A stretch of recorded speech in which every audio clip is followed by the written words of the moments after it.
నమస్కారం. మన ఆస్తులు అమ్మినప్పుడు వచ్చే లాభంపై కొన్నిసార్లు లక్షలు, కొన్నిసార్లు కోట్లు పన్ను కట్టాల్సి వస్తుంది కదా. కానీ ఈ పన్నుని జీరో చేసే ఒక మార్గముందని చెప్తే అవును, ఇది నిజం. ఇన్కమ్ ట్యాక్స్ చట్టంలో కేవలం ఒక 3 సెక్షన్లున్నాయి. వాటిని మనం సరిగ్గా అర్థం చేసుకుంటే చాలు. అవేంటో ఈరోజు మన విశ్లేషణలో క్లియర్గా చూద్దాం. నిజమండి. ఈ సెక్షన్ల గురించి తెలియకపోతే మనం కష్టపడి సంపాదించిన డబ్బుల్లోంచి లక్షల రూపాయలు అనవసరంగా ట్యాక్స్ రూపంలో కట్టేయాల్సొస్తుంది. చాలామందికి ఈ విషయం తెలియకే నష్టపోతున్నారు. కానీ అదే విషయం తెలిస్తే అక్షరాల 10 కోట్ల రూపాయల ఆదాయం వచ్చినా సరే దానిమీద సింగిల్ రూపాయి కూడా ట్యాక్స్ కట్టక్కర్లేదు. Zero tax. అదెలా సాధ్యమో ఇప్పుడు స్టెప్ బై స్టెప్ చూద్దాం. సరే, ఈ ట్యాక్స్ ఆదా చేసే మార్గాల గురించి తెలుసుకునే ముందు అసలు ఈ సమస్య ఎక్కడ మొదలవుతుందో చూద్దాం. ఈ ప్రాబ్లం పేరే క్యాపిటల్ గెయిన్. చాలా సింపుల్గా చెప్పాలంటే మనం ఒక ఆస్తిని కొన్న రేటు కన్నా ఎక్కువ రేటుకు అమ్మామనుకోండి, ఆ తేడాలో వచ్చిన లాభం ఉంది కదా, దాన్నే క్యాపిటల్ గెయిన్ అంటారన్నమాట. ప్రభుత్వం ట్యాక్స్ వేసేది కరెక్ట్గా ఈ లాభం మీదే. అయితే ఈ క్యాపిటల్ గెయిన్లో మళ్ళీ 2 రకాలున్నాయి. మనం ఆస్తిని కొన్న 24 నెలల్లోపే అమ్మేస్తే దాన్ని షార్ట్ టర్మ్ క్యాపిటల్ గెయిన్ అంటారు. దీనిమీద మీ రెగ్యులర్ ఇన్కమ్ స్లాబ్ ప్రకారం ట్యాక్స్ పడుతుంది. కానీ అదే ఆస్తిని 24 నెలలు దాటిన తర్వాత అమ్మితే వచ్చే లాభాన్ని లాంగ్ టర్మ్ క్యాపిటల్ గెయిన్ లేదా సింపుల్గా ఎల్టీసీజీ అంటారు. ఇది చాలా ఇంపార్టెంట్. ఎందుకంటే మనం ఈరోజు మాట్లాడుకోబోయే ట్యాక్స్ సేవింగ్ సెక్షన్లన్నీ ఈ ఎల్టీసీజీ పైనే పనిచేస్తాయి. ఓకే, ప్రాబ్లం ఏంటో అర్థమైంది కదా. ఇక సొల్యూషన్స్లోకి వెళ్ళిపోదాం. మన ఫస్ట్ ఆప్షన్ సెక్షన్ 54. చాలామంది వాడేది, చాలా స్ట్రెయిట్ ఫార్వర్డ్ రూట్ ఇది. దీని వెనుకున్న రూల్ చాలా సింపుల్. ఒక పాత నివాసగృహాన్ని అమ్మి ఆ వచ్చిన లాభంతో కొత్త నివాసగృహం కొనాలి. అంతే. అలా చేస్తే ఆ లాభం మీద జీరో ట్యాక్స్. సరే, ఈ సెక్షన్ వాడుకోవాలంటే కొన్ని కండిషన్స్ ఉన్నాయి. అవేంటో చూద్దాం. ఇది ఇండివిజువల్స్కి, హెచ్యుఎఫ్లకి వర్తిస్తుంది. మీరు అమ్మేది ఒక రెసిడెన్షియల్ హౌస్ అయి ఉండాలి. అలాగే కొనేది కూడా ఇండియాలో ఒక కొత్త రెసిడెన్షియల్ హౌస్ అయి ఉండాలి. ఇక్కడ టైమింగ్ ముఖ్యం. ఇల్లు అమ్మిన 2 ఏళ్లలోపు కొనాలి లేదా 3 ఏళ్లలోపు కట్టుకోవాలి. ఇంకా ఇంట్రెస్టింగ్ విషయం ఏంటంటే మీకు ఆల్రెడీ ఎన్ని ఇల్లున్నా ఈ సెక్షన్తో సంబంధం లేదు, ఇది వాడుకోవచ్చు. అయితే ఇక్కడొక పెద్ద కానీ ఉంది. ఈ మధ్యే ఒక కొత్త రూల్ తీసుకొచ్చారు. ఈ సెక్షన్ 54 కింద మీరు క్లెయిమ్ చేసుకోగలిగే గరిష్ట మినహాయింపు 10 కోట్ల రూపాయలు. ఇది గుర్తుంచుకోండి. రైట్. ఇక రెండో సొల్యూషన్కొద్దాం. ఇది సెక్షన్ 54F. ఇది ఇంకా పవర్ఫుల్, చాలా ఫ్లెక్సిబుల్ ఆప్షన్.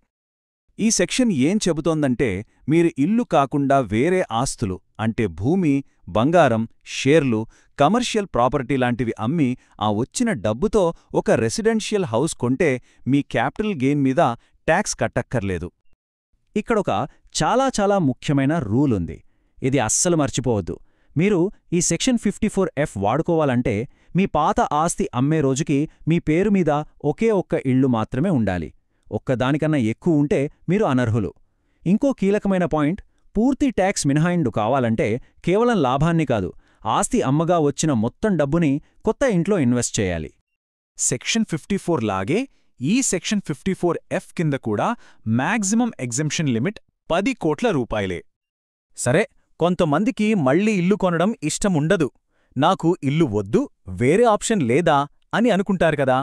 వాళ్లకోసమే మన మూడో సొల్యూషన్ సెక్షన్ 54EC. దీని ప్రకారం మీరు భూమి కాని, బిల్డింగ్ కాని అమ్మినప్పుడు వచ్చిన లాభముంది కదా, దాన్ని తీసుకెళ్లి ప్రభుత్వం చెప్పిన కొన్ని స్పెషల్ బాండ్స్లో ఇన్వెస్ట్ చేస్తే చాలు. మీ గెయిన్ మీద ట్యాక్స్ ఉండదు.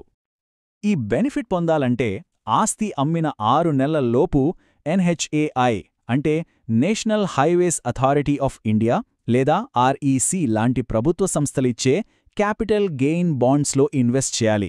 అయితే దీనికి 5 ఏళ్ల లాకిన్ పీరియడ్ ఉంటుంది. అంటే 5 ఏళ్ల వరకు ఆ డబ్బుని తీయలేరు. కానీ ఇది గవర్నమెంట్ బాండ్స్ కాబట్టి చాలా సేఫ్ ఇన్వెస్ట్మెంట్. ఇక్కడ మనం గుర్తుపెట్టుకోవాల్సిన అత్యంత ముఖ్యమైన విషయమేంటంటే సెక్షన్ 54ECలో గరిష్టంగా మీరు ఇన్వెస్ట్ చేసి ట్యాక్స్ ఆదా చేసుకోగలిగేది కేవలం 50 లక్షల రూపాయలు మాత్రమే. ముందు చూసిన సెక్షన్లతో పోలిస్తే ఇది చాలా తక్కువ. సరే, ఇప్పటివరకు 3 ఆప్షన్స్ చూశాం కదా, 54, 54F, 54EC. ఇప్పుడు ఈ మూడింటినీ పక్కపక్కన పెట్టి పోల్చి చూద్దాం. అప్పుడు ఎవరికి ఏది కరెక్టో ఈజీగా అర్థమైపోతుంది. చూడండి, ఈ టేబుల్ చాలా క్లియర్గా ఉంది. మీరు అమ్మినది ఇల్లైతే సెక్షన్ 54 బెస్ట్. కేవలం లాభం మొత్తాన్ని అంటే ఎల్టీసీజీని ఇన్వెస్ట్ చేస్తే చాలు. లిమిట్ 10 కోట్లు. అదే మీరు ప్లాట్, బంగారం, షేర్లు అమ్మితే సెక్షన్ 54F వాడాలి. కాని ఇక్కడ అమ్మిన మొత్తం అమౌంట్ని ఇన్వెస్ట్ చేయాలి. లిమిట్ ఇక్కడ కూడా 10 కోట్లే. ఫైనల్గా మీకు ఇల్లు కొనడం ఇష్టం లేకపోతే సెక్షన్ 54EC ఉంది. లాభాన్ని బాండ్లలో పెట్టాలి, కాని లిమిట్ మాత్రం కేవలం 50 లక్షలు. రైట్. థియరీ అంతా బానే ఉంది. మరి ప్రాక్టికల్గా వీటిని ఎలా అమలు చేయాలో కూడా తెలుసుకోవాలి కదా. దాని గురించి ఇప్పుడు చూద్దాం. ఇక్కడ ఒక కామన్ ప్రాబ్లం వస్తుంది. ఇన్కమ్ ట్యాక్స్ రిటర్న్ ఫైల్ చేసే టైంకి ఇంకా కొత్త ఇల్లు కొనకపోతే పరిస్థితి ఏంటి? ట్యాక్స్ కట్టేయాలా? అక్కర్లేదు. దానికోసమే క్యాపిటల్ గెయిన్స్ అకౌంట్ స్కీమ్, షార్ట్గా CGAS అనేది ఉంది.